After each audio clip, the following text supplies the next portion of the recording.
नमस्कार दोस्तों, क्या हाल चाल। सब बढ़िया, गजब, धांसू, एकदम बिंदास, मस्त, बढ़िया पढ़ाई चल रही होगी आप सभी की, उम्मीद करता हूँ। ठीक है। देखिए, इससे पहले 1 घंटे का हमारा लेक्चर आ गया था, जो कि हमारा था कॉन्ट्रैक्ट कॉस्टिंग का, जिसके अंदर हमने पूरा बेसिक लेक्चर कंप्लीट कर लिया था। कॉन्ट्रैक्ट के पूरे अकाउंट को समझ लिया था कि उसकी फॉर्मेशन कैसे होती है, कॉन्ट्रैक्ट का अकाउंट कैसे प्रिपेयर किया जाता है, कैसे बनाया जाता है।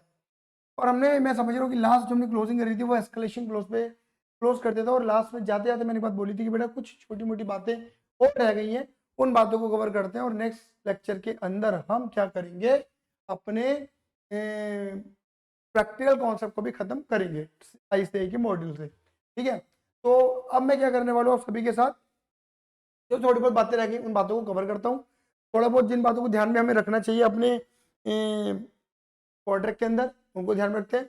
एक करेक्शन में यहाँ पे करना चाहूंगा कि हमने सीखा था कि नोशनल प्रॉफिट निकालने के बाद कुछ पीएनएल में जाता है और कुछ आपका रिजर्व बन जाता है। ये वाली बात है।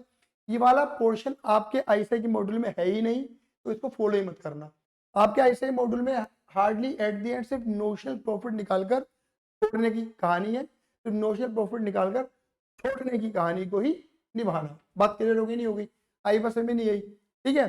सिर्फ और कुछ नहीं करना, कोई रिजर्व नहीं, कोई फॉर्मूले याद नहीं करने उनके, रिजर्व में कितना ट्रांसफर करेंगे, ठीक है ना, या फिर पीएनएल में कितना ट्रांसफर करेंगे, कोई माथा मच्छी नहीं करना, क्योंकि आपके मॉड्यूल के अंदर वो बातें बोली गई है ही नहीं। तो आपके लिए आपके कहीं रिलीफ पॉइंट हो जाता है। और मे 24 वाले में तो रिलीफ ही रिलीफ है, क्योंकि कॉन्ट्रैक्ट कॉस्टिंग चैप्टर उनके में है ही नहीं। जॉब और कॉन्ट्रैक्ट में जॉब है, कॉन्ट्रैक्ट नहीं है। बात क्लियर हो गई? हो गई। इसके बाद हम जो लेक्चर लेंगे वो एबीसी एक्टिविटी बेस्ड कॉस्टिंग का लेक्चर रहने वाले हैं हमारा।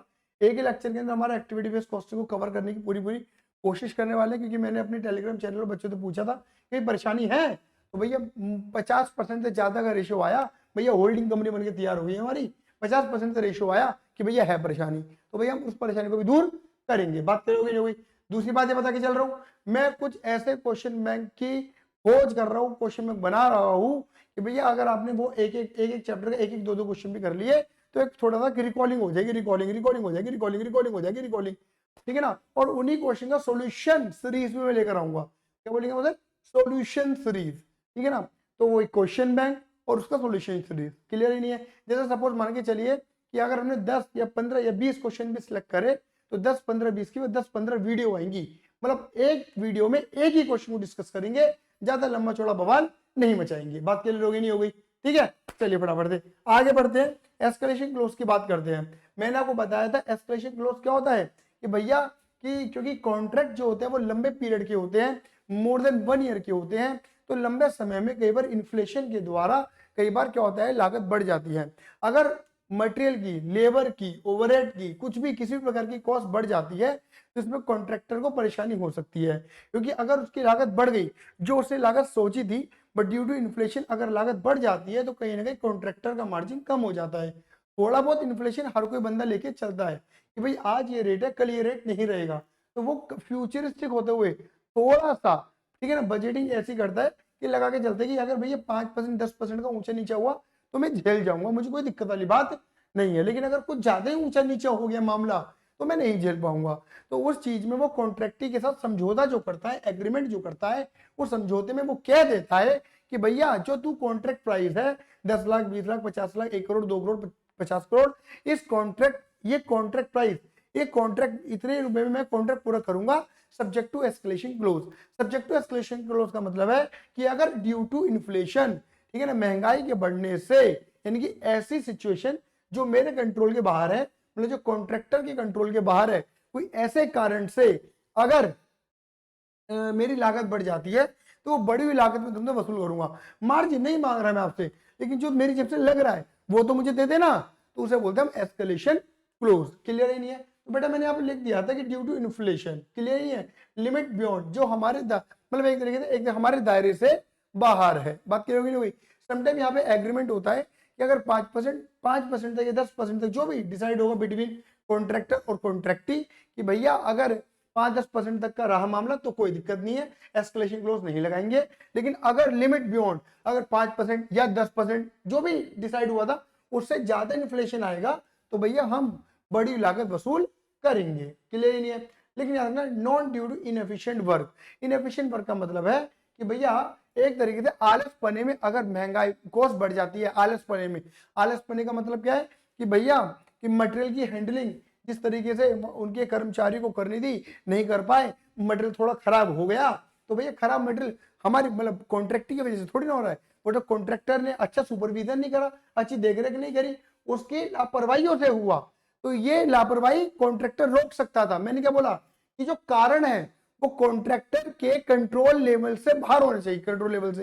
ये तो कंट्रोल लेवल के भैया, अगर उसका कोई लेबर, कोई कर्मचारी, मटेरियल वगैरह जो भी उसके साथ काम करने वाले लोग हैं, अगर वो इनएफिशिएंट वर्क कर रहे हैं तो उस इनएफिशिएंट वर्क को कॉन्ट्रैक्टर रोक सकता था, जो कि उसने नहीं रोका। तो गलती किसकी? कॉन्ट्रैक्टर की।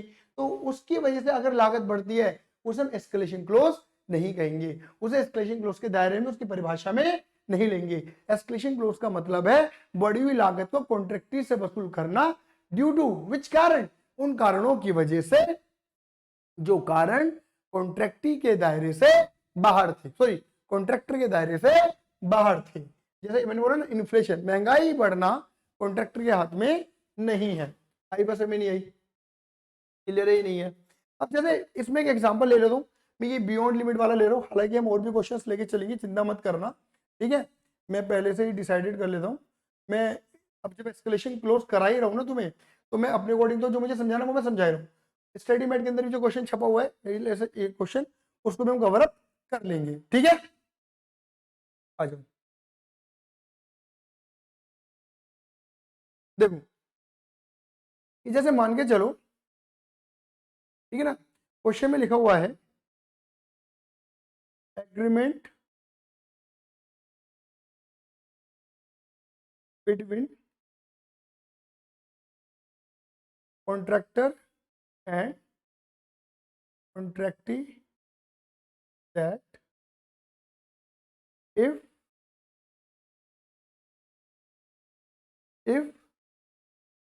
inflation happen, if inflation happen beyond 5%, beyond 5% of cost, then contract price will raise, बढ़ जाएगा by 50% of such increase limit beyond 5%। इसका मतलब यह है कि अगर 5% से ज्यादा होगा तो एस्केलेशन कॉन्ट्रैक्ट प्राइस बढ़ जाएगा 15% से, वो 15% उसका जो भी इंक्रीज, जो भी दायरा बढ़ा है उसका 15%। अब जैसे अगर मान के चलो क्वेश्चन में बोल दिया दो कॉस्ट है, एक मटेरियल की कॉस्ट बोल दी और एक बोल दी क्वेश्चन में लेबर की कॉस्ट। ये बात क्लियर हो गई? एग्जाम्पल है बस, और कुछ नहीं है, मटेरियल और लेबर, मटेरियल और लेबर, ठीक है ना। कह रहे थे कि टोटल मटेरियल 1,25,000 रुपये का लगा है, चलो जी। फिर बोल दिया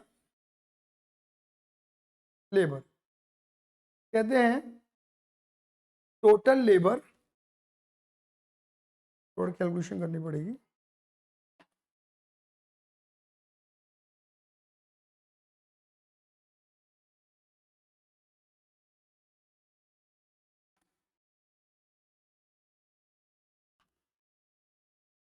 $78,000 का लगा है। और क्वेश्चन में बोल दिया ये जो मटेरियल है ये डिसाइडेड से, जो हमने सोचा था उससे 25% बढ़ा है, और ये जो लेबर है वो डिसाइडेड से 30% बढ़ी है। समझ रहे हो? क्वेश्चन में क्या बोला हुआ था? अगर 5% तक होता है, अगर 5% तक बढ़ता है, आप समझ रहे, यहाँ पे एक काम करते हैं, यहाँ पे ये यहां से जो सोचा था उससे 25% बढ़ गया, और ये जो सोचा था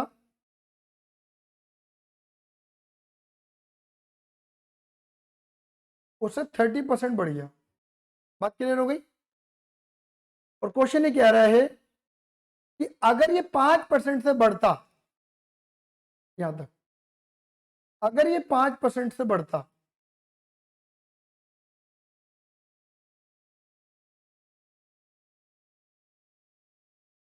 अगर ये 5% से बढ़ता तो कोई दिक्कत नहीं थी, तो कोई दिक्कत नहीं थी, 5% तो कोई दिक्कत नहीं है। दिक्कत कहां पर है, ये जो एक्स्ट्रा बढ़ गया, ये जो एक्स्ट्रा बढ़ गया, यहां पर लगेगा एस्केलेशन क्लोज। ये देखो 25 में तो 5 गए, कितना बढ़ गया एक्स्ट्रा, 20%। ऐसे ही यहां देखो 30 में तो 5 गए, कितना बढ़ गया एक्स्ट्रा, 25%। क्या मेरी बात समझ में आई है नहीं आई, बोलिए फटाफट से हाँ या ना। तो ये जो 25, ये जो गुलाबी, ये जो गुलाबी कह रहा हूं, ये जो आसमानी कलर की मैंने लिखी है ना, लाइट ब्लू, तो ये यहां पर ही क्या लग रहा है, एस्केलेशन क्लोज लग रहा है। यही है तुम्हारा, this is the right choice baby, आहा।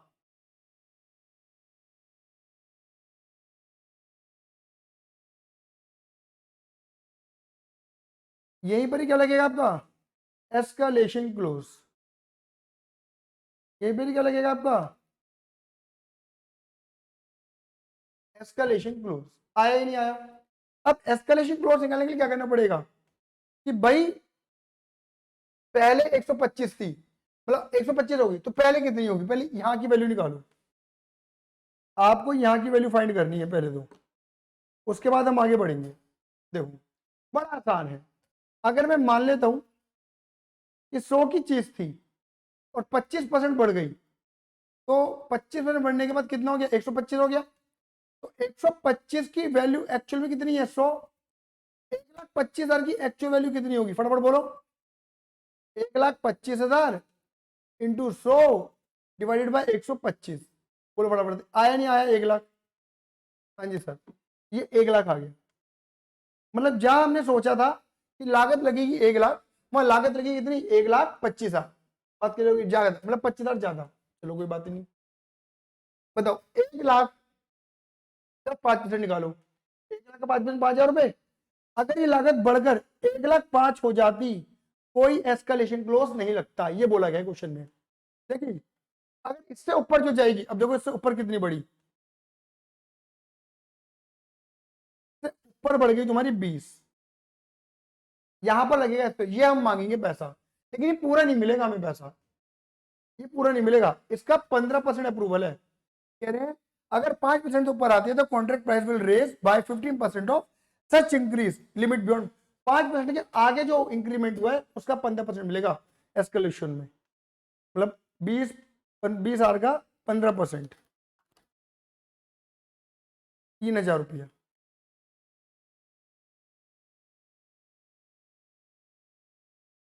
एस्केलेशन में ये लगेगा।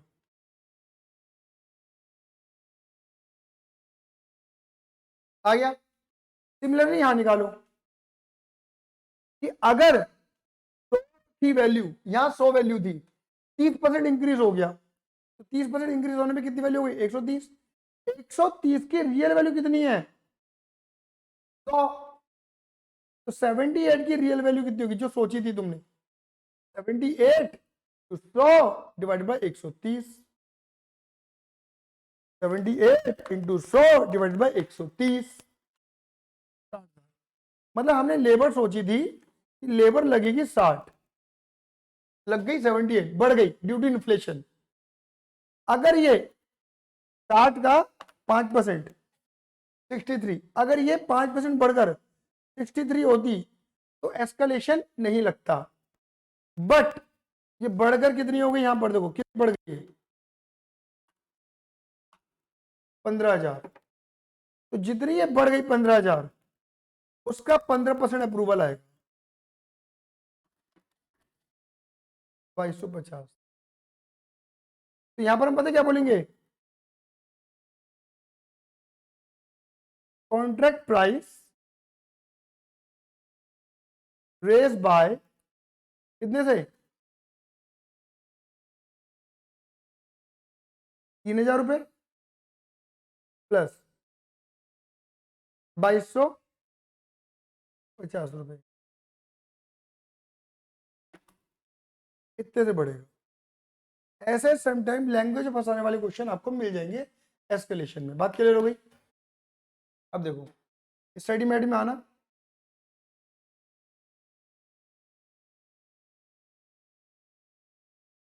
देखो ठीक है, देखो आज ये रहा क्वेश्चन, इलस्ट्रेशन पर 7 है। आओ फटाफट से, ये भी एस्केलेशन की है, पढ़ते फटाफट से। A contractor has entered into a long-term contract at an agreed price of rupees 17,50,000। एक कॉन्ट्रैक्टर जो है इन्वॉल्व हुआ है एक लॉन्ग टर्म कॉन्ट्रैक्ट में, जिसका कॉन्ट्रैक्ट प्राइस है 17,50,000 रुपए। मतलब अगर वो कॉन्ट्रैक्ट कंप्लीट करेगा तो 17,50,000 रुपए मिल जाएंगे। सब्जेक्ट टू एस्केलेशन क्लोज, ओहो एस्केलेशन क्लोज दे रखा है यहाँ पर। फॉर मटेरियल एंड वेजेस, कह रहे एस्केलेशन क्लोज जो है वो मटेरियल और वेजेस के लिए है। अब ये समझना इसका मतलब क्या है कि अगर मटेरियल और वेजेस की कॉस्ट बढ़ेगी तो वो बढ़ी हुई कॉस्ट हम कवर कर सकते हैं, ठीक है ना। As spelled out in the contract and corresponding actuals are as follow. कह रहे हैं कि भैया जितना हमने सोचा था और जो हुआ वो बता रहे हैं, मतलब स्टैंडर्ड और एक्चुअल। हमने सोचा था कि तीन मटेरियल, तीन ही तरह के ना, नीचे देख रहे थे, अच्छा ठीक है, मटेरियल वेजेस, मटेरियल तीन तरीके के लगेंगे ए बी सी। हमने सोचे थे इतनी इतनी क्वांटिटी लगेगी और इन इन रेटों पे लगेगी, बट एक्चुअल में क्वांटिटी लगी ये, क्वांटिटी ये बढ़ गई, यहाँ घट गई और यहाँ क्वांटिटी बढ़ गई। और रेट 50 का लग गया 48, 50 का 48 घट गया, 80 का 79 घट गया, 60 का 66 बढ़ गया। बात क्लियर हो गई नहीं हो गई, ये कहानी थी। लेकिन और wages, wages X Y Z तीन तरीके की वेजेस हैं। इतने घंटे सोचे थे, इन रेटों पे सोचे थे, बट एक्चुअल में इतने लगे। 2000 के 2100 लगे, 25 के 2450 लगे, घट गए, एंड 3000 के 31 लगे, बढ़ गए। तो जो लेबर रेट है, आर्ली रेट जो है वो बढ़ गया, ये वाला पहले वाले का, दूसरे वाले का सेम है, तीसरे वाले का बढ़ गया। बात क्लियर हो गई। Reckoning the full actual consumption of material and wages, the company has claim. कि जब मटेरियल वेजेस सब लगा दिए तो कंपनी ने अपने कॉन्ट्रैक्टी से पैसा मांगा 17,73,600। कितना पैसा मांगा? 17,73,600। जबकि कॉन्ट्रैक्ट प्राइस कितने रुपए का है? कॉन्ट्रैक्ट प्राइस है 17,50,000 रुपीज का, मतलब ज्यादा, मतलब एक ही ज्यादा पैसा मांगा। अब ज्यादा पैसा किस बात का मांग सकता है वो? ज्यादा पैसा किस बात का बोल रहा है वो? एस्केलेशन क्लॉज के नाम पर वो ज्यादा पैसा हड़पना चाह रहा है। अब तुमसे क्या पूछा जा रहा है? तुमने बताया क्या है? कॉस्ट है मैनेजमेंट अकाउंटेंट, कॉस्ट है मैनेजमेंट अकाउंटेंट। क्या करो? Give your analysis of admissible escalation claim and, मतलब कह रहे हैं कि भैया आप अपने एनालिसिस में क्या बताओगे, क्या जो एस्केलेशन का जो क्लेम मांग रहा है वो सही है या नहीं है। Indicate the final price payable, और ये बताओ कि सही है गलत है, और या फिर गलत है या सही है, जो भी है कितना अमाउंट लेना चाहिए, जस्टिफाई अमाउंट बता दो हमें। अब हम क्या करेंगे? सोल्यूशन। क्या करेंगे? सोल्यूशन। सोल्यूशन में कुछ नहीं करने का, आपको इंडिविजुअल बेसिस पे कैलकुलेशन करने की है। आपको देखो ये ऑलरेडी दे रखा है, स्टैंडर्ड क्वांटिटी, स्टैंडर्ड आर, और standard quantity, standard R, material और वेजेस। फिर आपको स्टैंडर्ड रेट दे दिया, actual rate, variation in rate और एस्केलेशन क्लेम। देखो ऑब्वियस बात है, पहली बात समझना, मैंने क्या बोला था कि इन्फ्लेशन की गलती पकड़ना। किसकी गलती पकड़ना? सिर्फ इन्फ्लेशन की गलती पकड़ना। इन्फ्लेशन का मतलब क्या होता है? इन्फ्लेशन का मतलब समझो, ये देखो, ये है आपका इन्फ्लेशन। ये देखो, ये आपने सोचा था 50 लेकिन लगे 48, ये घट गए। बट आपने सोचा था 60, ये 80 है ना, 60 के लगे 66, ये इन्फ्लेशन है। मतलब रेट बढ़ना इन्फ्लेशन है, रेट बढ़ना। लेकिन आपने सोची थी क्वांटिटी लगेगी 2500 और क्वांटिटी लगी 2600, ये इन्फ्लेशन नहीं है। ये कहीं ना कहीं वही वाली बात हो रही है, ये आपका क्या, yield variance, mix variance, usage variance है। ये गलती आपकी है, समझे? ये इनएफिशिएंट वर्क है। तुम्हें स्टैंडर्ड का मतलब स्टैंडर्ड कॉस्टिंग के अंदर बताया गया था, स्टैंडर्ड का मतलब है जो बताया जा रहा है वो परफेक्ट बताया जा रहा है।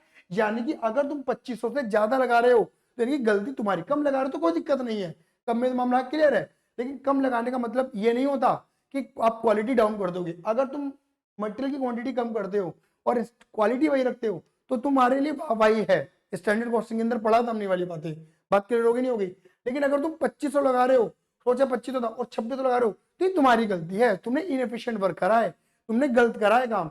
तो तुम ये 100 यूनिट का पैसा अपने कॉन्ट्रैक्टी से नहीं मांग सकते, ये एस्केलेशन क्लोज के अंदर नहीं आता, ये गलत है।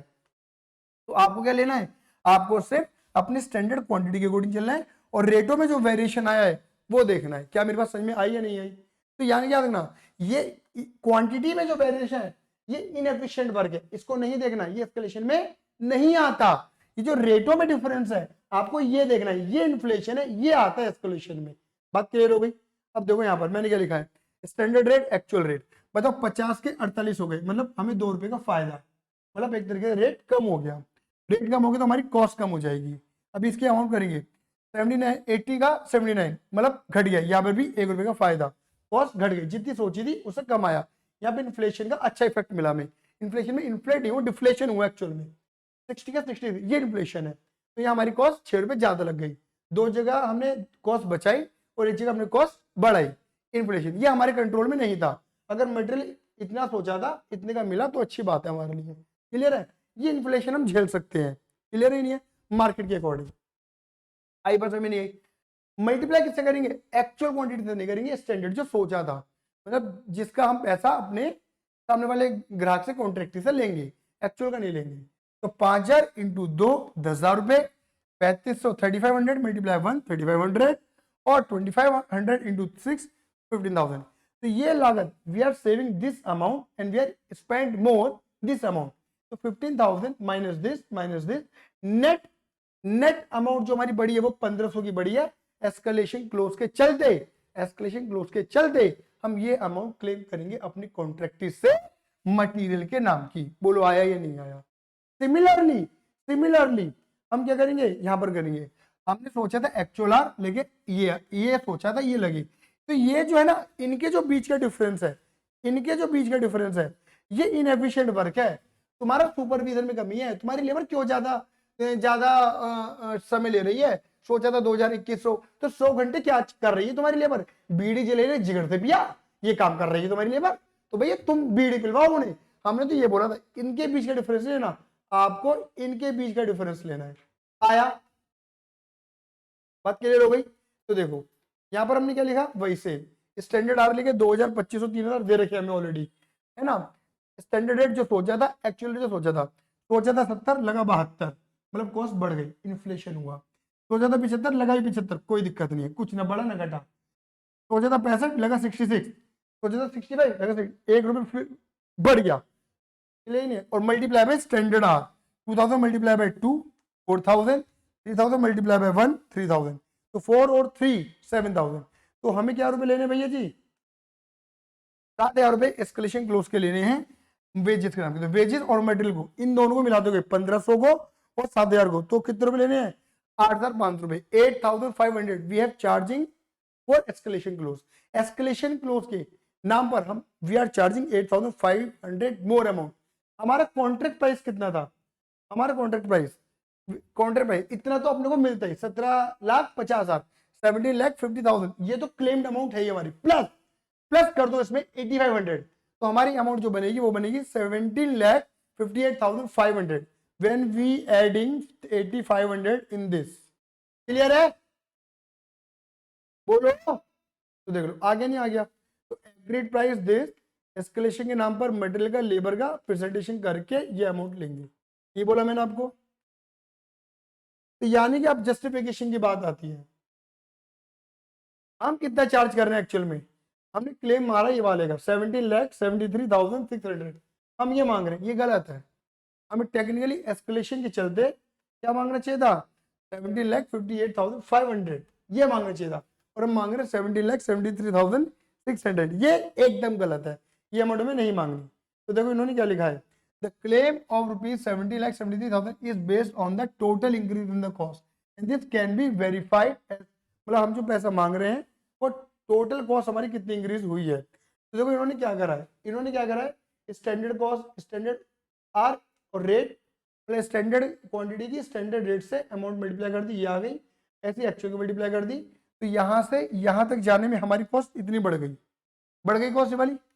इन्होंने क्या करा, क्वांटिटी भी ले ली जबकि क्वांटिटी नहीं लेनी थी, और वेजेस में भी यही करा इन्होंने, स्टैंडर्ड आर की मल्टीप्लाई करी स्टैंडर्ड रेट से, ये कॉस्ट आनी चाहिए थी और एक्चुअल में ये कॉस्ट आई, ठीक है ना।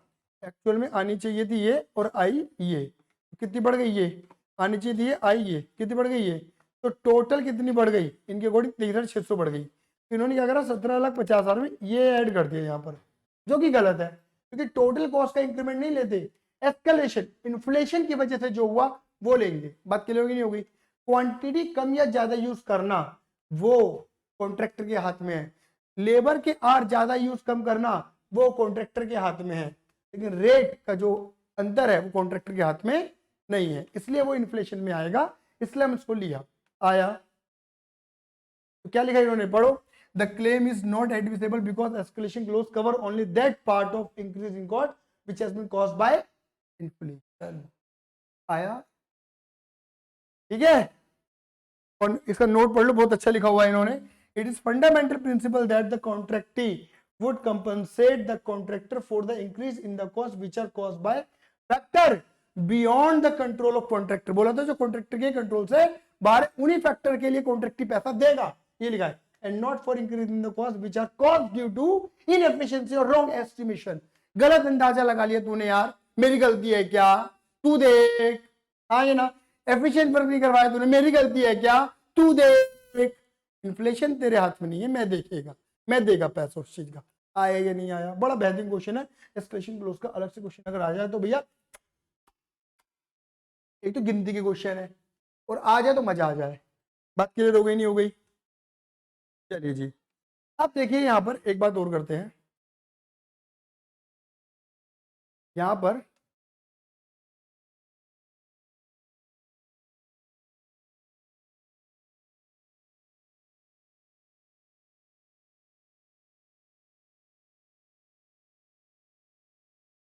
एस्टिमेटेड प्रॉफिट, एस्टिमेटेड प्रॉफिट के कॉन्सेप्ट को भी समझते हैं, एस्टिमेटेड प्रॉफिट के कॉन्सेप्ट को भी समझते हैं।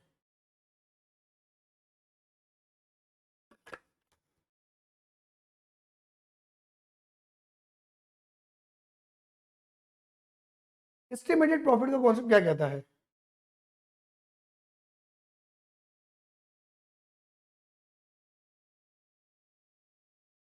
एस्टिमेटेड प्रॉफिट का कॉन्सेप्ट क्या कहता है?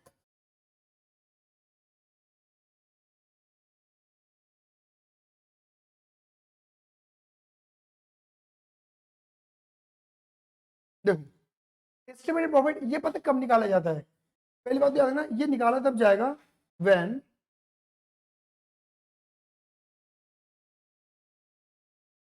Contract is about to complete. मतलब ऐसा मान के चलो, जब कॉन्ट्रैक्ट 90% और मोर देन 90% कंप्लीट हो चुका होता है ना, तब निकाला जाता है। इसके पीछे भी कहानी है, बट मैंने क्या बोला, ये 90% मैंने क्यों बोला, क्योंकि मैंने बोला था ना कि कुछ प्रॉफिट पीएनएल में जाता है, कुछ डब्ल्यूआईपी रिजर्व में जाता है।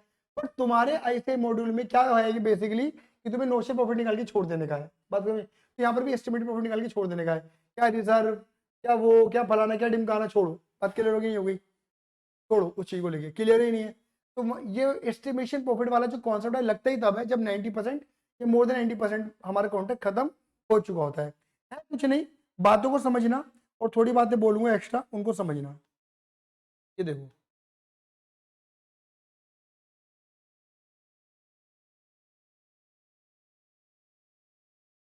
देखो जैसे मान लो कि तुम्हारा जो कॉन्ट्रैक्ट शुरू हुआ वो 1 अप्रैल 2020 को शुरू हुआ, सपोज मान के चलो, बात क्लियर हो गई। और ये मान के चलो यहां पर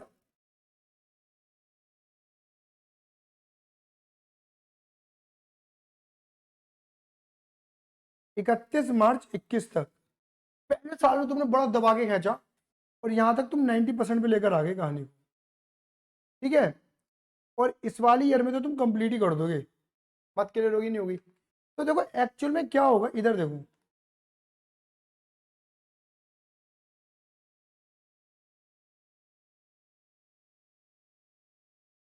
एक्चुअल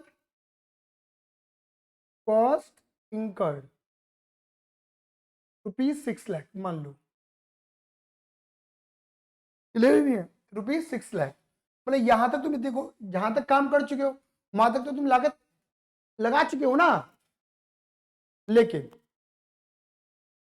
एस्टिमेटेड प्रॉफिट का मतलब क्या होता है कि और कितनी लागत लग जाएगी भैया, ये और बता दे हमें तो, यहां तक कंप्लीट करने में। यहाँ पे तुम्हारा कंप्लीट कहलाएगा। क्या लिखेंगे? Estimated cost for completion. ये और बताते कितनी लग जाएगी। तो सपोज यहाँ निकलती है 2 लाख रुपए। कितने रुपए? 2 लाख रुपए निकलती है। तो यानी कि हमें एक बात समझ में आती है कि ये जो हमारा पूरा कॉन्ट्रैक्ट है ना, ये जो हमारा पूरा कॉन्ट्रैक्ट है, यहां से चालू हुआ था यहां तक रहेगा।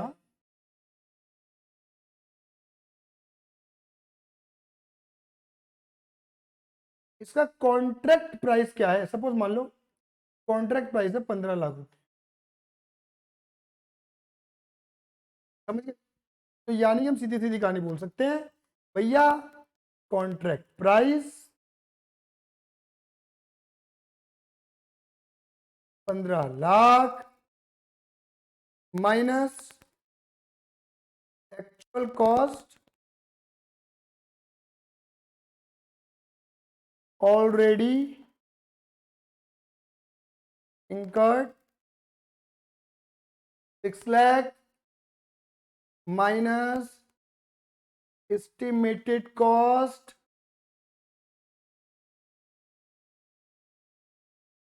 to be incurred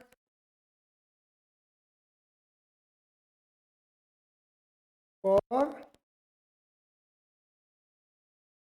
completion।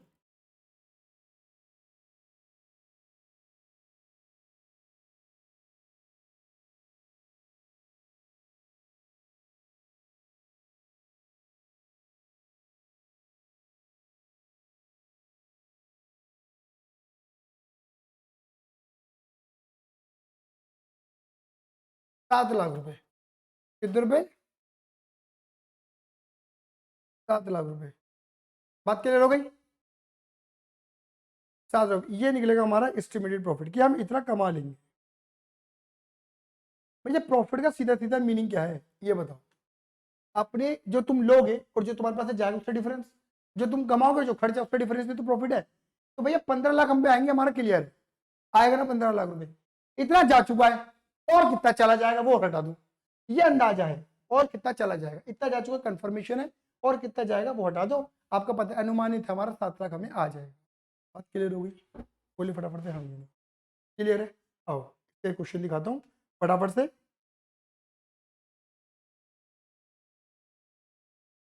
ये देखो इलस्ट्रेशन नंबर 3, ध्यान से देखना क्या लिखा है। Compute estimated profit on contract. आपको एस्टिमेटेड प्रॉफिट निकाल के दिखाना है कॉन्ट्रैक्ट का विच हैज बीन 90% कंप्लीटेड। समझ गए? 90% समझ जाना। 90% पे आते हैं estimated profit from the following particular. ये पर्टिकुलर आपको दे रखे हैं क्या? Total expenditure to date. इसका मतलब है टोटल एक्सपेंडिचर टू डेट मतलब जो हो चुका है ऑलरेडी इंकर्ड। इतना लागत लग चुकी है 22,50,000 की।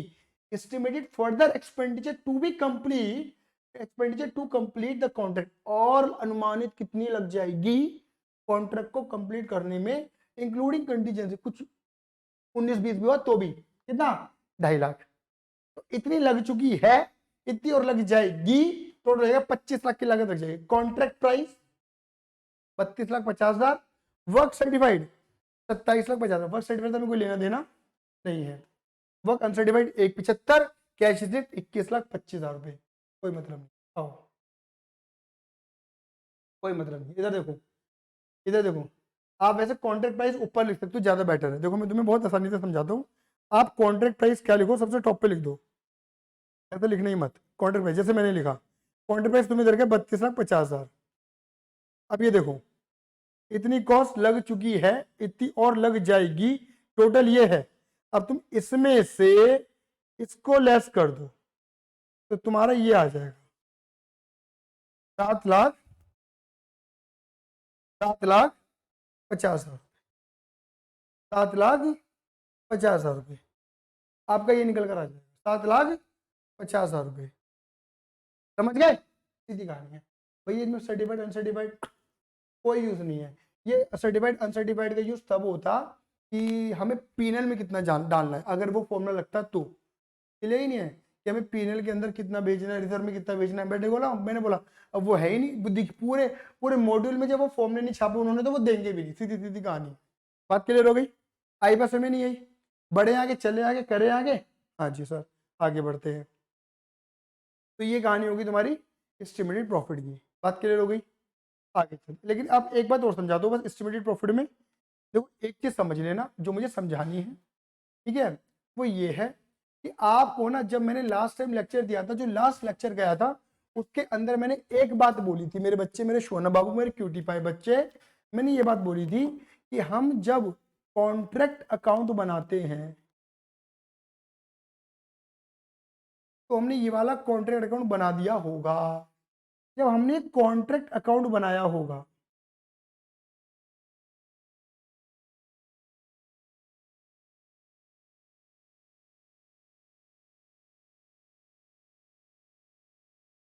जब हमने कॉन्ट्रैक्ट अकाउंट बनाया होगा, तो जो भी हमारी कॉस्ट है, जो भी हमारी कॉस्ट है, चाहे लेबर है, ओवरहेड है, तो उसमें अगर आउटस्टैंडिंग है तो वो हमने ऐड किया होगा, क्योंकि वो खर्चा तो इसी पीरियड का था ना, पे करा नहीं करा, मैंने क्या बोल रहा था, याद है ना, इसी पीरियड का खर्चा है ना, रिकॉर्ड करो, इस पीरियड से रिलेटेड है, तो क्लियर ही नहीं है, ठीक है ना।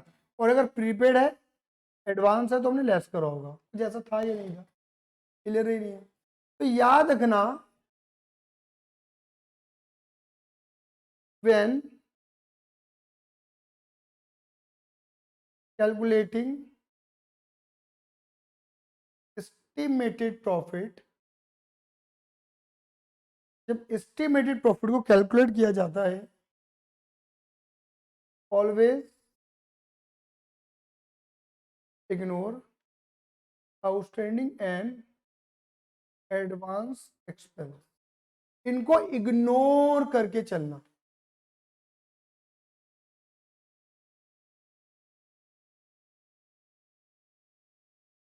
मतलब इग्नोर करके क्यों चलना?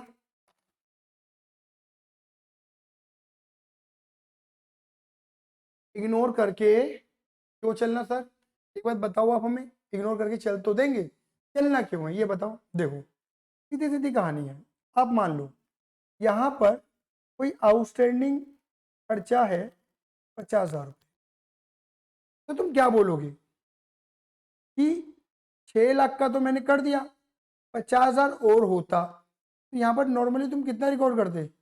6.5 रिकॉर्ड करते, एडवांस नहीं मानना फिलहाल में। तो तुमने 50,000 को यहाँ पर इंक्लूड कर दिया, मेरी बात समझ में आई है नहीं है? मतलब इस 50,000 को 6 लाख में इंक्लूड करके 6.5 लिए यहाँ पर, ये बात ही नहीं है। लेकिन एस्टिमेटेड कॉस्ट और कितना इंकर्ड करोगे, मतलब और पैसा कितना जाएगा? 2 लाख। यहाँ बताओ, ये तुमने देखा कि यहाँ 2 लाख रुपए जाएंगे, तो उस 2 लाख के अंदर नहीं 50,000 भी इंक्लूडेड होगा। मेरी बात समझे नहीं समझे? मेरी बातों को समझना। देखो आपने यहाँ से यहाँ तक कितना पे करा? 6 लाख, ये 6 लाख चले गए, और इस इतने पीरियड का 50,000 और जाना था जो नहीं गया, जो कि आउटस्टैंडिंग था, तो अब इस ईयर का खर्चा मान के इसमें रिकॉर्ड कर लेते हो, बोलो हाँ ये ना, तो 6.5 लाख रुपए की कॉस्ट ले लोगे, ये बात ही नहीं है। लेकिन अब यहां से यहां तक और कितनी कॉस्ट इंकर्ड होगी, और कितनी कॉस्ट जाएगी? 2 लाख। लेकिन इस 2 लाख में जो पिछला पेंडिंग था पिछले साल का, वो भी तो इंक्लूडेड होगा, तो टेक्निकली इस पीरियड का कितना गया? 1.5 लाख, बोलो हाँ ये ना। तो यानी कि अगर मैं एक बात बोलूं कि तुम क्या कर रहे हो, तुम पहले साल की जो कॉस्ट ले रहे हो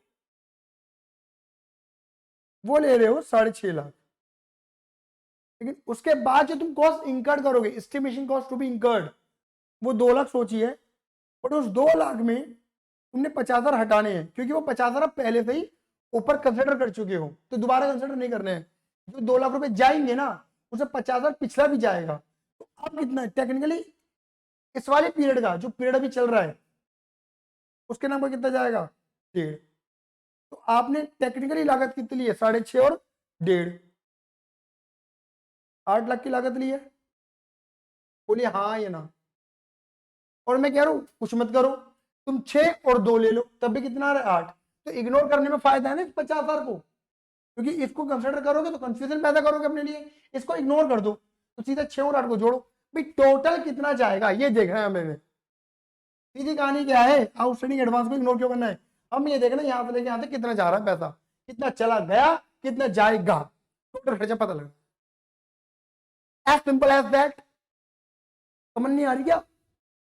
बात क्लियर हो गई? बोलिए हाँ ये ना। बोलिए, नहीं बोल रहा हूं ना मैं। इससे अब या फिर ऐसे समझ लो भाई, 50 ही प्लस करो 50 ही माइनस करो, फर्क क्या पड़ रहा, इग्नोर ही कर देना यार। समझे नहीं समझे? तो एक्रूड, एडवांस, प्रीपेड हटाओ, हटाओ इन्हें यहां से, मत देखो, सिंपल करो कॉन्सेप्ट को अपने। आया, क्लियर है? चलिए, तो ये थी हमारी कुल मिला के ये वाली चर्चा। अब देखिए, एक इलस्ट्रेशन है मेरे पास, उसको सॉल्व करते हैं, ठीक है ना। एक तो मुझे कैलकुलेशन करके दिखानी है, बाकी तो बहुत आसान है सारी इलस्ट्रेशंस। आ जाइए, अब सिर्फ क्वेश्चन ही क्वेश्चन है, बस मुझे एक ऐसा क्वेश्चन है, मैं उसका एग्जाम्पल बना के नहीं करवा रहा, क्योंकि ये ऐसे एक इलस्ट्रेशन मेरे को मिल गई है जो आ सकती है। कई बार हम वो थोड़ा माइंड में रहा वो कैलकुलेशन तो हम कर देंगे, नहीं रहा तो नहीं कर पाएंगे। बात क्लियर हो गई नहीं हो गई? देखिए, यहाँ पे लिखा है the following expense were incurred on contract. आपके खर्चे हुए कॉन्ट्रैक्ट पे, आपने मटेरियल परचेज करा, आपने मटेरियल स्टोर से निकाला, ये तो स्पेसिफिकली परचेज किया गया, समझ गए? इसमें तो पैसा सीधा परचेज हुआ, ये अपने स्टोर से गोदाम से निकाल के लगाया है। Wages, plant issue, chargeable expense, direct expense and a portion indirect खर्चे, वही ओवरहेड्स वगैरह।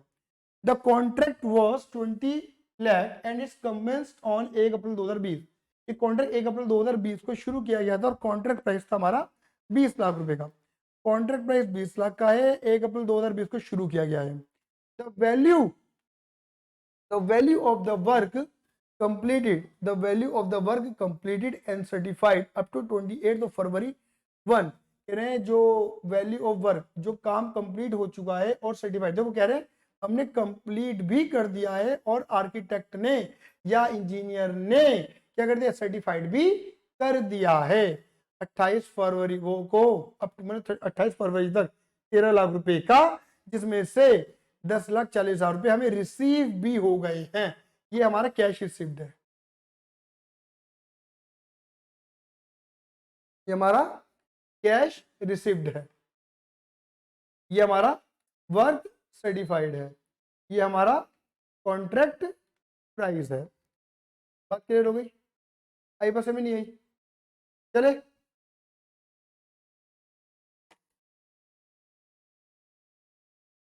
चलिए, तो लिखा है the value of work completed subsequent to the architect certificate, मतलब कह रहे हैं कि आर्किटेक्ट का सर्टिफिकेट मिल गया था बट बिफोर 31 मार्च, कह रहे 31 मार्च मतलब ईयर एंड होने से पहले, लेकिन आर्किटेक्ट के सर्टिफिकेशन के बाद ये कंप्लीट किया, मतलब अब ये कंप्लीट तो हो गया, हमारी नजर में तो कंप्लीट हो गया, लेकिन आर्किटेक्ट की नजर में कंप्लीट नहीं हुआ। ठीक है, कहलाएगा, ये कहलाएगा work uncertified. There were also lying on the site material, 40,000 का माल साइट पे पड़ा हुआ है। Estimated value of plant, year ending में प्लांट की वैल्यू 30,000 रुपये, WDV वैल्यू, डेप्रिसिएशन लेस करने के बाद वाली वैल्यू। अभी देखो सीधी सीधी कहानी है, आपने प्लांट कितना लगाया 75 का और प्लांट बच रहा है 30 का, तो इनकी 45 का यूज हो चुका है। You are required to compute value of work certified, दे रखी है ऑलरेडी यार 13 लाख रुपए। Value of work not certified, uncertified, दे रखी है भैया 60,000 रुपए। And the notional profit on contract, और नोशनल प्रॉफिट निकाल के दिखाना है। बेटा कुछ भी नहीं है, सीधा कॉन्ट्रैक्ट अकाउंट बनाने का है, यहाँ खर्चे दिखाने का या इनकम दिखाने का, बात खत्म करने की। आपने बताइए, आप सीधी सीधी बात ध्यान में रखिए, आपने कितना मटेरियल परचेज करा, आओ अमाउंट लिखते हैं। मटेरियल परचेज खर्चा 6 लाख रुपए, material issue from store 1 lakh रुपए, और मटेरियल एट दी एंड कितना बच गया 40। तो जो बच गया वो तुमने यूज नहीं किया, जो तुमने यूज नहीं किया वो तुम्हारी कॉस्ट नहीं है, उसको बाहर कर दो। तो 6 और 1 लगाए और 40 बचे हुए हैं, तो देखो इन्होंने क्या करा होगा, 6 और 1 lakh material purchase, material issue from store 1 lakh, तो 7 लाख का मटेरियल लगाया, और जो मटेरियल बच रहा है credit what goes out, material बच रहा है अनयूज्ड। तो ऑब्वियस बात है जो यूज हुआ वही हमारी कॉस्ट है। सिमिलरली वेजेस, वेजेस तुमने कितनी लगाई 225,000, और कुछ वेजेस के बारे में बोला नहीं है तो सीधा दिखा देना वेजेस 2,25,000। सिमिलरली तुमने प्लांट कितना लगाया, प्लांट लगाया तुमने 75 का, और प्लांट की क्लोजिंग वैल्यू कितनी बच रही है 30,000। तो जो मैंने क्या बोला, या तो डेप डेप दिखा देना या कमसिंग गोज आउट कर देना। प्लांट आया 75 का, गोज आउट लेस डेप्रिसिएशन 30,000 का, तो ऑटोमेटिक डेप कितना दिखेगा 45। आप ये मत दिखाओ, आप ये मत दिखाओ, आप डायरेक्ट 45 दिखा दो, कोई दिक्कत वाली बात नहीं है। चार्जेबल एक्सपेंस 75, इनडायरेक्ट एक्सपेंस 25, ये आपको ऑलरेडी दे रखे हैं। ये देखो chargeable expense 75, indirect expense overhead 25,000, और हमारी इनकम क्या है, हमारी इनकम है वर्क इन प्रोग्रेस सर्टिफाइड और uncertified. Value of work certified 13 lakh, value of work uncertified 60,000। Credit वाला ऐड करो, डेबिट वाला माइनस करो, सीधा निकलेगा तुम्हारा प्रॉफिट। और प्रॉफिट क्या है, ये नोशन, कॉस्टिंग पीरियड लिखना ही मत लिखो कॉस्टिंग पीरियड, आप लिखो सीधा notional profit to notional profit. बात क्लियर हो गई नहीं हो गई, बोलिए फटाफट, हाँ या ना, क्लियर है ही नहीं है, आपका सीधा आ जाएगा नोशनल प्रॉफिट, हमारा ये प्रॉफिट है। आया, आसान था ना, आसान था ना, कुछ भी नहीं है ना। डेबिट में खर्च लेना, क्रेडिट इनकम लिखने का, बात खत्म करने का, ठीक है ना। Contractor prepare his account for the year. याद रखना ये लेक्चर तभी समझ में आ गया जब पहले वाला लेक्चर समझ लिया होगा, क्योंकि उसके अंदर मैंने पूरा फॉर्मेट समझा रखा है। बात क्लियर हो गई। The contractor prepare his account for the year ending 31 March each year and he commence a contract on 1 July. कह रहे हैं कि भैया उसकी ईयर एंडिंग 31 मार्च की होती है और वो 1 जुलाई को अपने उसने एक कॉन्ट्रैक्ट शुरू किया 1 जुलाई को, और ईयर एंडिंग अब मार्च, मतलब 9 महीने का खाता बनेगा कुल मिला के, जुलाई अगस्त सितंबर अक्टूबर नवंबर दिसंबर जनवरी फरवरी मार्च, बैठ गए कितने महीने बेटा, 9 महीने का खाता। The following information relate to the contract. भैया ये इंफॉर्मेशन दी गई है कि मटेरियल कितना 9 महीने में मटेरियल लगाया 251 का, 251 का, वेजेस लगाए 5,65,600 का, सैलरी टू फॉरमैन 81,300। ओहो, आगे चलो आगे चलो, और इंफॉर्मेशन भी है। Machine costing rupees 260 has been on the site for one. देखो मशीन 1,40,000, सॉरी मशीन 2,60,000 की थी, जो कि कॉन्ट्रैक्ट में उस 9 महीने में 146 डेज यूज हुई है। तो we are putting depreciation only for 146 days. हम सिर्फ 1,146 दिनों का ही डेप पुट करने वाले अपने कॉन्ट्रैक्ट अकाउंट के अंदर, या मतलब उतने ही डेप का इफेक्ट आने वाला है हमारा। It working life estimated 7 year, machine की वर्किंग लाइफ 7 ईयर है, एस्टिमेटेड स्क्रैप वैल्यू 50,000 है। तो ऑब्वियस बात आपको करने का कुछ नहीं है, आप पहले 1 साल का डेप निकालो, 1 साल का मतलब है 365 दिन का डेप, और प्रोपोर्शनल निकाल दो कि 365 दिन का इतना डेप है तो 146 का कितना डेप होगा। क्लियर है। Supervisor who is paid 8,000 per month. Supervisor को देखो, फोरमैन की बात नहीं कर रहा, सुपरवाइजर है, सुपरवाइजर को 8,000 रुपए पर मंथ देते हो, has devoted 1/2 of his time to this contract. उसने अपना आधा समय इसी कॉन्ट्रैक्ट को दिया, 8,000 पर मंथ है। अब पर मंथ का मतलब है 1 महीना, या 12 से मल्टीप्लाई मत करना मेरे बेटा, कॉन्ट्रैक्ट 9 महीने का चला है अभी, तो 9 से मल्टीप्लाई करना, उसका आधा कर देना। 8,000 मल्टीप्लाई बाय 9, 72,000 का आधा 36,000। All other expense and administration charges amount to rupees 136,500। और मतलब और जो खर्चे हुए हैं, मटेरियल इन हैंड जो यूज ही नहीं हुआ, ऑन साइट पड़ा हुआ, इतना पड़ा हुआ है। कॉन्ट्रैक्ट प्राइस 20 लाख ऑन 31 मार्च। यहां से कहानी मेन है, बड़ी बेहतरीन कहानी है। यहां से क्या है, यहां पे लिखा है the contract is 20 lakh on 31 March 21, 2/3 of the contract was completed. 2/3 contract complete हो गया इन द आर्किटेक्ट इशू, मतलब हमारे अकॉर्डिंग 2/3, देखो 2/3 हमारे अकॉर्डिंग 2/3 कंप्लीट हो गया, मतलब हमने जितनी लागत लगाई है वो 2/3 के बराबर है। अच्छा जी, चलो जी। The architect issue certificate covering 50% of the contract price. Architect ने 50%, मतलब आर्किटेक्ट ने सर्टिफाई जो करा है वो जितना भी करा है वो कितना है, वो 50% ऑफ द कॉन्ट्रैक्ट प्राइस है। कॉन्ट्रैक्ट प्राइस का आधा, मतलब 20 लाख का आधा सर्टिफाइड है, ठीक है। The contractor had been paid, और कॉन्ट्रैक्टर ने हमें दिया कितना, contractor had been paid 750 on account, और कॉन्ट्रैक्टर को 7,50,000 रुपए ही उसके खाते में को आए हैं, उसके खाते में को आए हैं, मतलब कुछ 10 लाख, देखो 20 लाख का आधा, 10 लाख आने चाहिए थे, 7.5 लाख रुपए आए, 2.5 लाख रुपए रिटेंशन मनी है, मतलब हमारी प्रोग्रेसिव पेमेंट जो है वो, या कैश रिसीव जो है वो 7.5 लाख का है। Prepare contract account and show the notional profit और लॉस एज ऑन 31 मार्च 21। तो ये 9 महीने बाद का जो भी प्रॉफिट अकाउंट बनाना है, नोशनल प्रॉफिट लॉस निकाल के दिखाना है।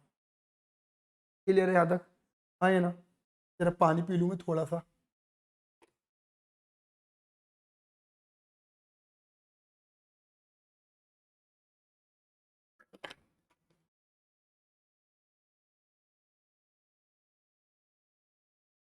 चलिए बेटा आगे। देखो देखो देखो इसमें ना सारी कहानी वर्क अनसर्टिफाइड निकालनी है, थोड़ी बहुत कॉस्ट की है। तो देखो पहले तो एक काम करो, तुमने मटेरियल कितना लगाया 251, वेजेस 565, 600 और 81 300। तो पहले हम इनको वेरीफाई करते हैं। देखो कॉन्ट्रैक्ट अकाउंट बनाया आपने, मटेरियल कितना लगाई है, वेरीफाइड 251, 565, 600 और 81 300 ये लगा दिया। बोलो हाँ या ना। मटेरियल जो इन हैंड बच गया, यहाँ पे लिखा हुआ है, जो यूज ही नहीं हुआ, वो तुम्हारी कॉस्ट नहीं है, उसे बाहर करो, credit what go, credit what goes out. ये लो जी 35,400। ये बात क्लियर हो गई। अब आते हैं किस पे, मशीन पे। मशीन तुमने कितनी लगाई, 2,60,000 की लगाई। मैं सीधा तुम्हें डेप बताता हूँ, पहले सीधा बताता हूँ फिर वेरीफाई करवाऊंगा। 2,60,000 की मशीन है, minus cost minus scrap value. Scrap value आपको दे रखी है कितनी, 15,000। स्क्रैप वैल्यू 15,000 दे रखी है, minus 15,000 divided by life, useful life. याद आ रहा है, ऐसा पढ़ा ही नहीं पढ़ा है आपने, हाँ सर पढ़ा हुआ है। करो फिर 260 माइनस 15,000 डिवाइडेड बाय 7, यानी कि ये जो आपका डेप आया वो आया 35,000 ईयरली। ईयरली ईयरली का मतलब क्या हुआ, ये 365 दिन का डेप है। हमें कितने दिन का डेप निकालना है, खाली 146 डेज का। बोलो हाँ ये ना, क्योंकि 146 डेज यूज हुआ है, तो 146 डेज का ही डेप निकालो। तो 35,000 डिवाइडेड बाय 365 मल्टीप्लाई 146, ये कुल निकल कर आएगा आपका 14,000 रुपीज। तो जी तो आपने मशीन लगाई इतनी, और 2,60,000 माइनस 14,000 आप करके देख लो क्या आएगा। इनकी मशीन लगाई थी इतनी, और जब 31 मार्च ईयर एंड आया, 9 महीने बाद वाली डेट आई, क्लियर ही नहीं है, इतने रुपए का प्लांट बच रहा है डेप माइनस करने के बाद। तो या तो आप comes in and goes out कर दो, या सीधा 14,000 का क्या लगा देना, डेप लगा देना। क्या लगा देना, 14,000 का डेप लगा देना। क्या मेरी बात समझ में आई या नहीं आई,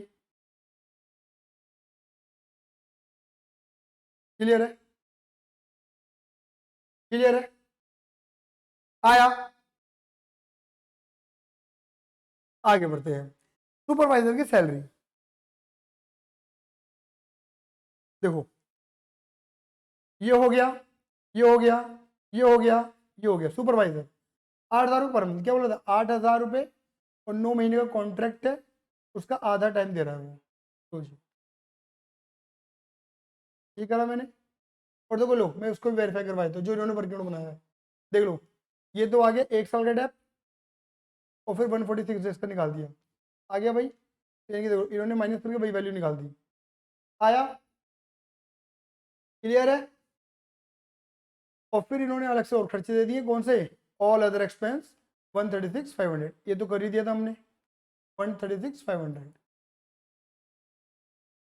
क्या आया समझ में, तो कुल मिला के ये लागत लग गई है, उसमें से ये तुम्हारा अनयूजफुल अमाउंट था वो लेस कर दिया।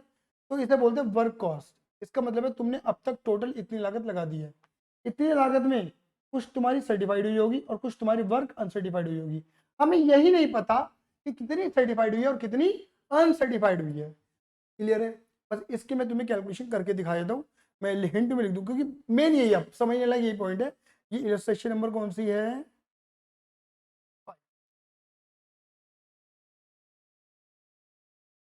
इलस्ट्रेशन 5 का मेन पार्ट है ये। सब कुछ कर लेते हैं, सब कुछ आ जाता है समझ में, ये पार्ट समझ में नहीं आता, ठीक है ना। क्या लिखेंगे, cost, cost to the date, total cost कितनी इंकर्ड हो गई है, ये जो लागत है हमारी 10,49,000, ठीक है ना। टोटल कॉस्ट फॉर कॉन्ट्रैक्ट, अगर कॉन्ट्रैक्ट कंप्लीट हो जाएगा तो कितनी कॉस्ट लगेगी, बड़ी आसान है। हमें मान लेते हैं लेट इतनी contract, let x, let x लगेगी। बोलो हाँ लेट एक्स। और क्वेश्चन में क्या लिखा है कि हमारे कैलकुलेशन के अकॉर्डिंग 2/3 कंप्लीट कर चुके हैं। इसका मतलब क्या है कि जितनी टोटल कॉस्ट लगनी थी कि 2/3 कॉस्ट हम लगा चुके हैं, और 2/3 कॉस्ट आ कितनी रही है, दोबारा बोलूं, यानी जितना कॉन्ट्रैक्ट में अंदर पैसा लगना था उसके अकॉर्डिंग 2/3 कंप्लीट कर चुके हैं, इनकी जितना पैसा लगना था, कॉस्ट लगनी थी, उसका 2/3 लगा चुके हैं। तो लगनी थी एक्स, एक्स का 2/3 मतलब ये लगा चुके हैं। तो एक्स की वैल्यू आ जाएगी नहीं आ जाएगी, बताइए क्या निकलेगी, 1049 मल्टीप्लाई 3 डिवाइड बाई 2।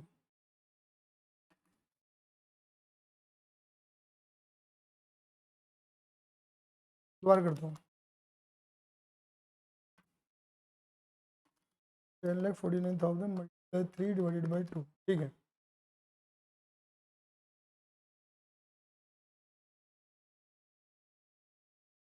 समझ गए, मतलब कुल मिलाकर इतनी लागत लग चुकी है। लेकिन अगर हम ये मान के चल रहे हैं कि 2/3 लागत लगा चुके हैं, तो 2/3 के अकॉर्डिंग टोटल लागत इतनी लगनी चाहिए थी। मतलब अगर मैं बोलूँ ना, इनके बीच का डिफरेंस, ये लागत लग चुकी है, इतनी लगनी चाहिए टोटल, तो बीच का डिफरेंस वो लागत अभी लगनी बाकी, एस्टिमेशन कॉस्ट है वो, estimation cost to be incurred. समझ गए, बहुत आसान है। अब देखो इसका मतलब क्या है, अब हमें क्या निकालना है, वर्क अनसर्टिफाइड निकालना है, वर्क अनसर्टिफाइड लगाना है, क्लियर ही नहीं है।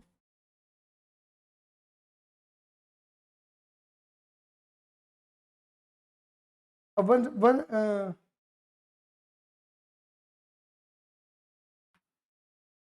अब देखो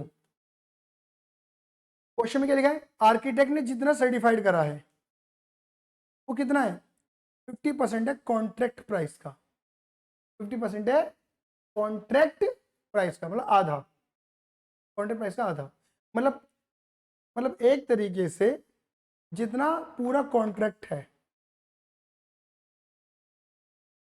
जितना पूरा कॉन्ट्रैक्ट है का आधा सर्टिफाइड। बात क्लियर हो गई, आधा सर्टिफाइड है। तो लिखेंगे, यहाँ लिखेंगे, देखो क्या लिखेंगे, cost of work certified, work certified की कॉस्ट। याद रखना मैंने तुम्हें क्या समझाया है, वर्क सर्टिफाइड में कॉस्ट नहीं आती, कॉस्ट प्लस मार्जिन आता है, मैं खाली क्या निकाल रहा हूँ अभी, कॉस्ट। तो टोटल कितनी लागत लगी कॉन्ट्रैक्ट में, इतनी, और बोल रहे हैं आधा सर्टिफाइड कर दिया, इसका मतलब कितना,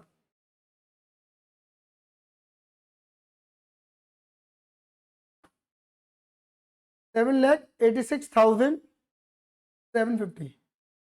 तो यानी कि अगर मैं बोलूं cost of work, work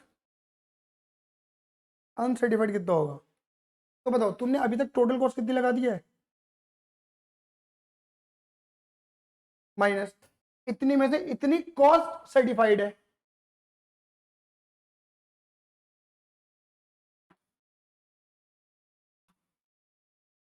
to 250, ये कॉस्ट है अनसर्टिफाइड की। आया नहीं आया समझ में, पहले मैंने क्या करा, ये 2/3 थी कॉस्ट, इसे पूरा बना दिया इतना, इसकी आधी कॉस्ट सर्टिफाइड हो चुकी है, आधी कॉस्ट सर्टिफाइड हो चुकी है, ठीक है ना। यानी कि इतने में से इतनी सर्टिफाइड, सर्टिफाइड वाली पता लग गई, इतने में से कितनी सर्टिफाइड हो चुकी है ये, तो बाकी क्या रह जाएगी अनसर्टिफाइड। एक बात और बताऊं, एक बात और समझ लेना,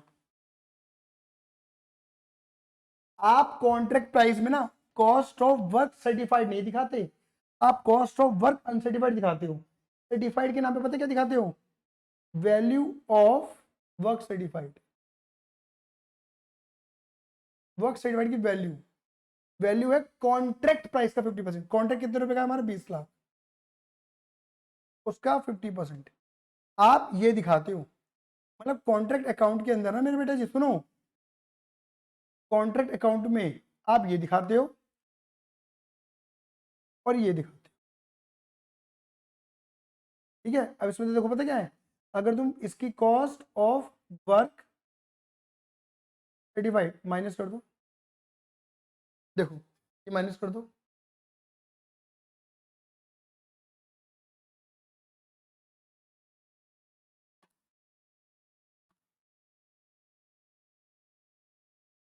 $2,13,250, ये निकल जाएगा तुम्हारा क्या, प्रॉफिट। मैंने क्या बोला था?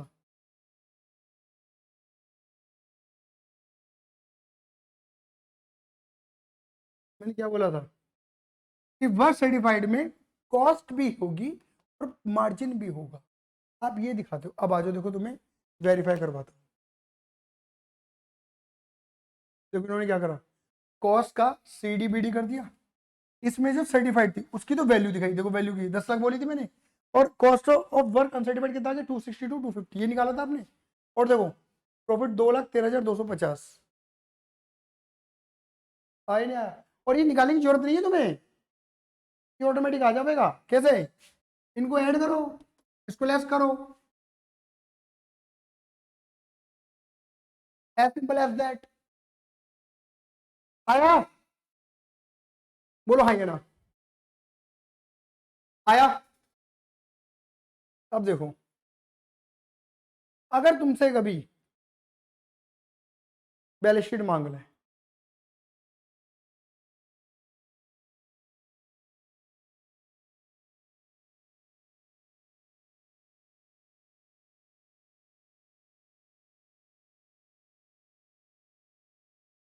तो शर्माने का नहीं है, बैलेंस शीट बनाने का है, समझे? यहाँ पे एसेट दिखाओ, और याद रखना ये बैलेंस शीट कोई प्रॉपर बैलेंस शीट नहीं होगी,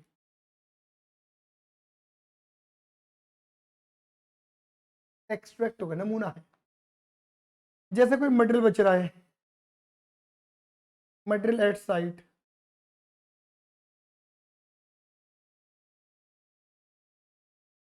मटेरियल इन स्टोर, ऐसे जो भी है, या जो भी स्टोर पे है, या plant at site,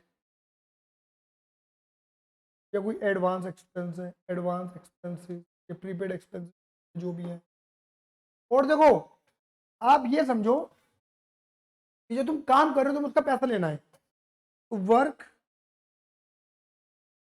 in progress वो दिखा रहा, उसमें दो चीजें हैं, वर्क सर्टिफाइड, वर्क अनसर्टिफाइड।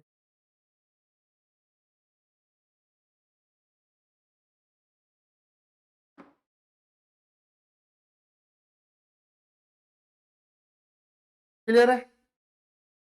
वो दिखा रहा, जो नोशनल प्रॉफिट होगा, प्रॉफिट तो पता है तुम्हारी बैलेंस शीट में आता है, और अगर मान के चलो कोई तुम्हारा एबनॉर्मल लॉस हुआ, माइनस कर देना। कोई आउटस्टैंडिंग एक्सपेंस है तो यहाँ दिखा देना। बात क्लियर होगी बेटा? और एक बात और, कॉन्ट्रैक्टी अकाउंट दिखा देना।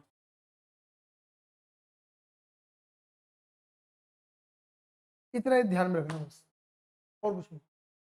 आपके मन में एक सवाल आता है कि सर एक बार बताओ, वर्क सर्टिफाइड हो पर अनसर्टिफाइड हो, आप कह रहे हो कि जितना हमने काम किया उसका पैसा लेना है, बिल्कुल लेना है। तो सर आपने ये काम करा तो कुछ पैसा मिला तो था। बेटा जो पैसा मिला था ना, वो हमने एंट्री लगाई होगी कैश या बैंक अकाउंट डेबिट टू कॉन्ट्रैक्टी, समझ गए? तो कॉन्ट्रैक्टी को ना हमने अपनी लायबिलिटी मान के क्रेडिट कर दिया। हम ये कह रहे हैं कि हमें ये लेना है, ठीक है ना?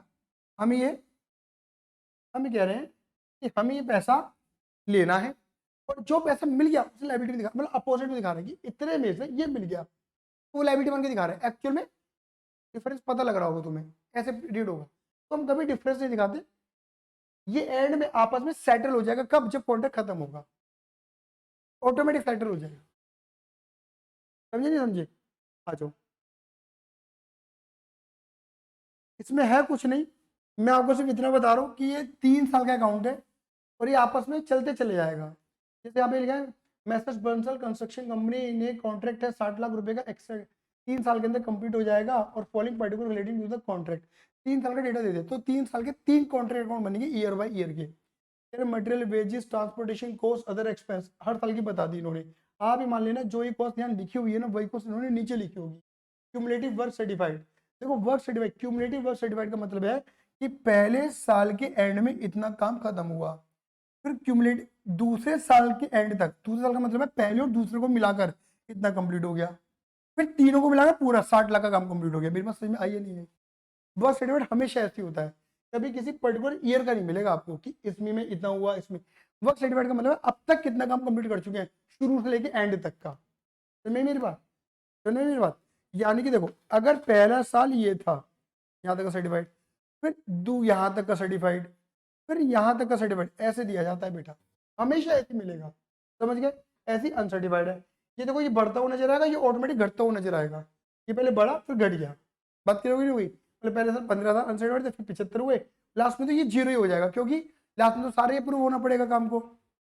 आगे चलते हैं, फिर लिखा इन्होंने प्लांट कॉस्टिंग ₹33 लाख बस बॉट, 3 लाख रुपए का प्लांट लगाया और डेप, इस पे डेप लगेगा 25% का WDV मेथड।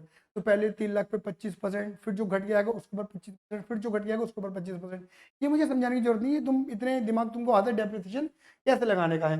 द कॉन्ट्रैक्टी पे 75% ऑफ द वैल्यू सर्टिफाइड, कॉन्ट्रैक्टी सिर्फ 75% पेमेंट करेगा, यानी कि कॉन्ट्रैक्टी से जो पैसा मिलेगा cash account debit to contractee account जो बनेगी, तो जितना काम हमारा सर्टिफाइड होगा उसका 75% ही कम पैसा मिलेगा, यही नहीं है। And as when certified and make the final payment on completion, और सारी पेमेंट तो एंड में हो ही जाएगी।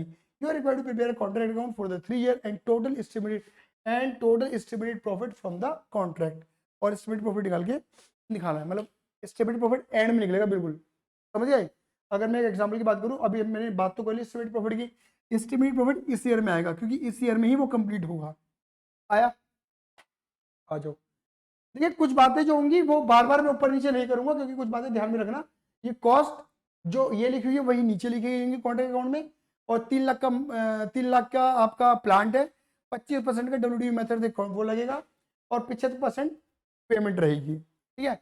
मैं यहाँ पर पेमेंट के पीछे काम करूंगा, मैं थोड़ा सा आपको अंतर बताऊंगा कि प्रोग्रेसिव पेमेंट में और कैश रिसीव्ड में अंतर होता है थोड़ा सा। प्रोग्रेसिव पेमेंट में और कैश रिसीव्ड में अंतर होता है थोड़ा सा, वो बताऊंगा इस क्वेश्चन के माध्यम से। बाकी इस क्वेश्चन के बाद हमारा पूरा ये लेक्चर कंप्लीट हो जाएगा। प्लीज ये मेरी जो है 12वीं वीडियो है आपके फास्ट ट्रैक के लिए, अगर आपने 12 दिन लगा दिए तो बिल्कुल खत्म हो जाएगा। एक्टिविटी बेस्ड कोर्सिंग इसके बाद आने वाली है, उसके बाद शायद कुछ मेरे अकॉर्डिंग तो बेसिक चैप्टर है मटेरियल लेबर ओवरहेड और कोशिश, तो ये शायद आप कर लेंगे। इसमें मैं पूछ लूंगा, अगर इनमें से अपने टेलीग्राम पे वोटिंग करो, अगर आपको नीड है तो मैं उसके पीछे वीडियो बना लूंगा, लेकिन इसके बाद तो मैं एक्टिविटी बेस्ड क्वेश्चन लाने वाला हूँ। क्लियर है ही नहीं है?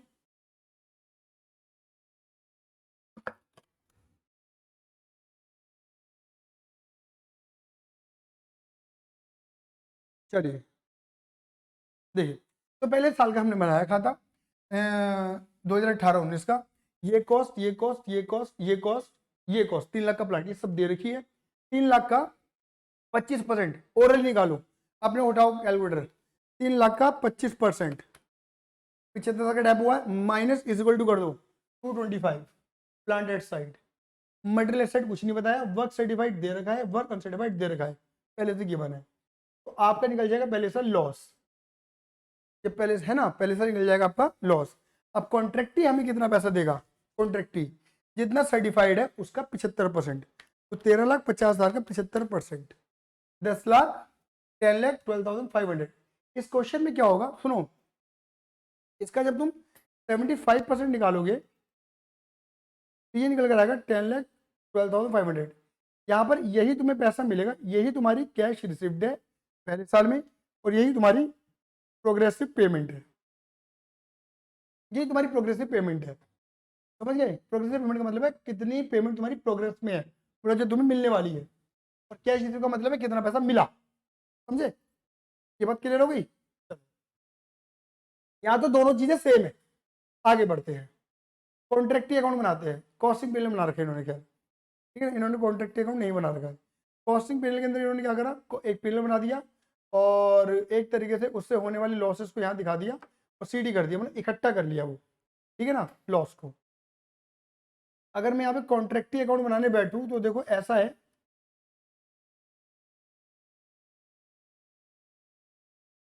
कैश अकाउंट डेबिट कॉन्ट्रैक्टी, कॉन्ट्रैक्टी हो जाएगा क्रेडिट, और मान के चलो कितने रुपए, 10,12,500, 10,12,500। और इसका भी हम पता क्या करते हैं, 3 साल तक CDBD चलेगा, क्योंकि एट द एंड ये कॉन्ट्रैक्ट अकाउंट क्लोज होगा 3rd ईयर में, और ये बीडी हो जाएगा नेक्स्ट ईयर में। आया। अब यहाँ जो कॉन्ट्रैक्ट अकाउंट में, अब तुम्हें यहाँ पे क्या लिखना है, जो वहां से प्लांट बचा था, है ना, 225 का, वो यहाँ आ जाएगा। वहां से जो प्लांट बचा था पहले वाले खाते से, देखो ये रहा, यहाँ पे तुम्हें ये वाला, ये नीचे कम सीन हो जाएगा।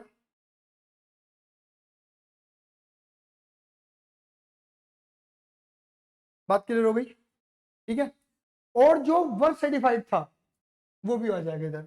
इसके पीछे अंतर बता रहा हूँ। पहले में जो पहले वाला सर्टिफाइड उसे भी सीडीपीडी करके इधर ले आओ, क्योंकि पता क्या होगा, तुम पे क्या होगा, क्यूमुलेटिव वर्क इन प्रोग्रेस होगा कि पहले साल तक ये कंप्लीट हो चुका था और 2 साल तक का मिला के ये कंप्लीट हो चुका। तो तुम्हें इस साल का पता लगेगा दोनों का डिफरेंस क्या है। ये हो चुका था पहले साल का और ये 2 साल का है। देखो इधर देखो, ऐसा समझो, ये है 1 साल का और ये है 2 साल का। तो आपने क्या करा, अब तक के 2 सालों में से पिछला 1 साल हटा दो, समझ गए? तो आपका इस साल का पता लग जाएगा क्या आया नहीं आया, इसलिए करने का, ये ध्यान में रखना। ये क्वेश्चन कराने के पीछे तात्पर्य कि अगर हम बैक टू बैक ईयर के बनाते हैं तो कैसे बनाना है हमें, अदरवाइज क्वेश्चन ये भी आएगा, पहले बता के चल रहा, कर लोगे तुम। और देखो ये तुम्हें गिवन है, फर्स्ट ईयर से आगे ये दो, और ये कॉस्ट तुम्हें गिवन है, सेकंड ईयर की material purchase, transportation, other expense, ये गिवन है तुम्हें, ठीक है ना। अब प्लांट एट साइड कितना बचेगा, अब इसके ऊपर 25% निकालो, डेप्थ 25% है ना, और माइनस कर दो 168,750।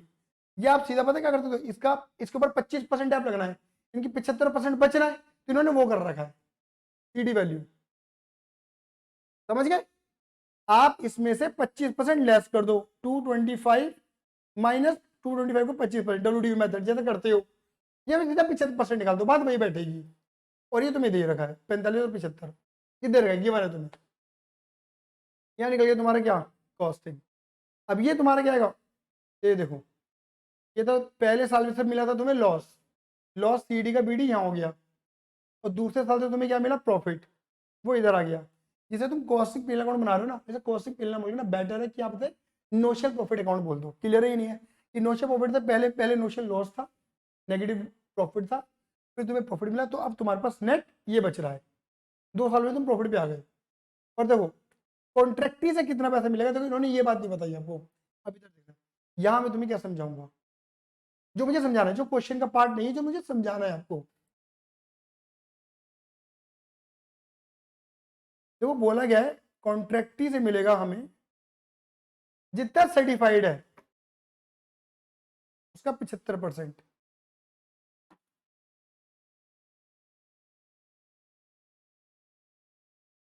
ये बोला गया था। लेकिन कॉन्ट्रैक्टी बोलेगा देख भाई, अब तक का जो तेरा सर्टिफाइड था वो ये था 2 सालों का, उसके ऊपर तेरे को 75% में दूंगा, इतना क्लियर ही नहीं, इतना मेरा बनता है, क्लियर ही नहीं है, माइनस माइनस, अब कुछ दे भी तो चुका हूं, कितना दे चुका हूं, ये रहा 10,12,500,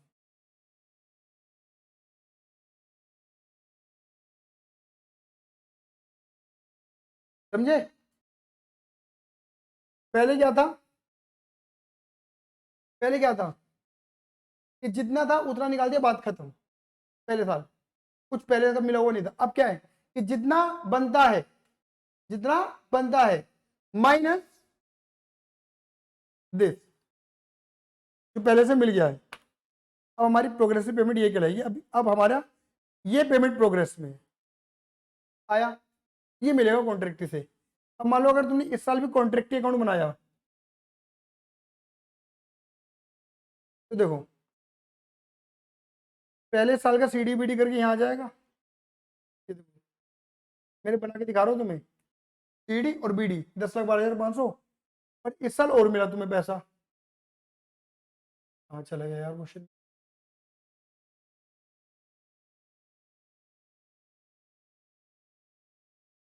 बाय बैंक,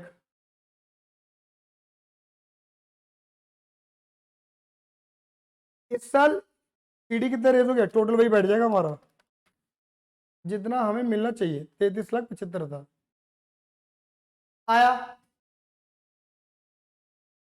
अब यहाँ जाओ, फिर कॉन्ट्रैक्ट अकाउंट बनाओ, अभी थर्ड ईयर है, लेकिन यहाँ पर हमारा कॉन्ट्रैक्ट खत्म हो जाएगा, यहाँ पे अनसर्टिफाइड नहीं होगा, सब सर्टिफाइड ही होगा, और सर्टिफाइड भी कुछ नहीं होगा, वो सारा कॉन्ट्रैक्ट प्राइस होगा हमारा, और वो कॉन्ट्रैक्ट प्राइस हमें किससे लेना, कॉन्ट्रैक्ट से।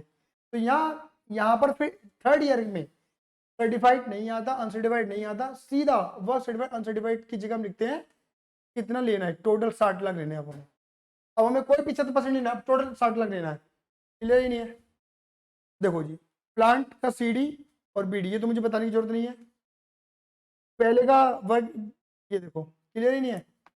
और मटेरियल वेजेस ये सब हमें दे रखा है, ठीक है। तो एट द एंड हमारे पास क्या बचा, यहाँ से लॉस निकला, थर्ड ईयर में लॉस आया हमारे पास, कॉस्टिंग पेनल। तो क्या बचा होता पहले, प्रॉफिट, और इस साल कमाया लॉस, तो नेट एस्टिमेटेड प्रॉफिट ये आ गया हमारा, जो उन्होंने पूछा था। तो जिस आप कॉस्टिंग पेनल अकाउंट बोल रहे हो, वहां आप नोशनल प्रॉफिट अकाउंट भी बोल सकते हो।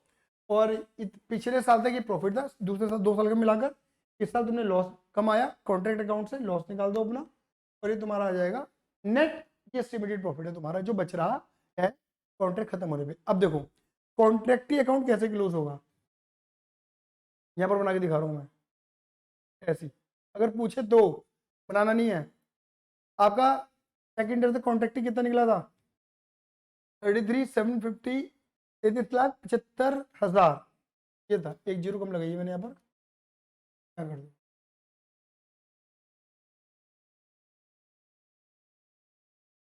और इस साल की कंप्लीट है तो तुम्हें पैसा लेना है टू कॉन्ट्रैक्ट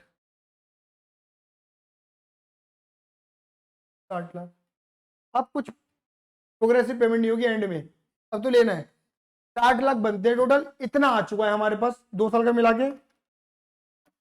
अब कितना आएगा बाय बैंक, अगर मिल गया तो बाय बैंक, नहीं मिला तो सीडी इधर आ जाएगा, बीडी इधर आएगा, वही क्रेडिटर अब हमारा डेटर बन जाएगा। समझ गए, ये 60 लाख बनते हैं। अब यहाँ पे कुछ या फिर मिल गया तो ये क्लोज हो जाएगा खाता, कॉन्ट्रैक्ट अकाउंट बंद, खत्म, क्योंकि पैसा मिल गया। आया समझ में? तो ये कुल मिला के आपका कॉन्ट्रैक्ट अकाउंट था। उम्मीद करता हूँ सभी को समझ में आया होगा। बेटा फिर अगेन रिक्वेस्ट है, आप सभी के लिए क्वेश्चन बैंक बना रहा हूँ, चार्ट पहले से बना चुका हूँ। बेटा प्लीज 500 सब्सक्राइबर तक मुझे पहुंचा दो, और फिर मैं आपके लिए क्या क्या वीडियो लेकर आने वाला हूँ आप सोच नहीं सकते। मेहनत करने में लगा पड़ा हूँ सभी के साथ, नॉन मॉनिटरी फैक्टर पे काम कर रहा हूँ सभी के साथ। टेलीग्राम के ग्रुप को ज्वाइन कर लो, टेलीग्राम के चैनल को सब्सक्राइब कर दो, यूट्यूब के चैनल को ज्वाइन कर लो, सब्सक्राइब कर दो, बेल आइकन दबा दो, दोस्तों को बता दो, ठोक दो, ताली बजा दो, कुछ भी कर दो। और 9953247951 को 9953247951 9953247951 सेव कर लो, मैसेज डाल दो, आई लव यू सर। बात क्लियर होगी नहीं होगी? चलिए धन्यवाद बेटा, bye bye, see love you, जय हिंद, जय भारत।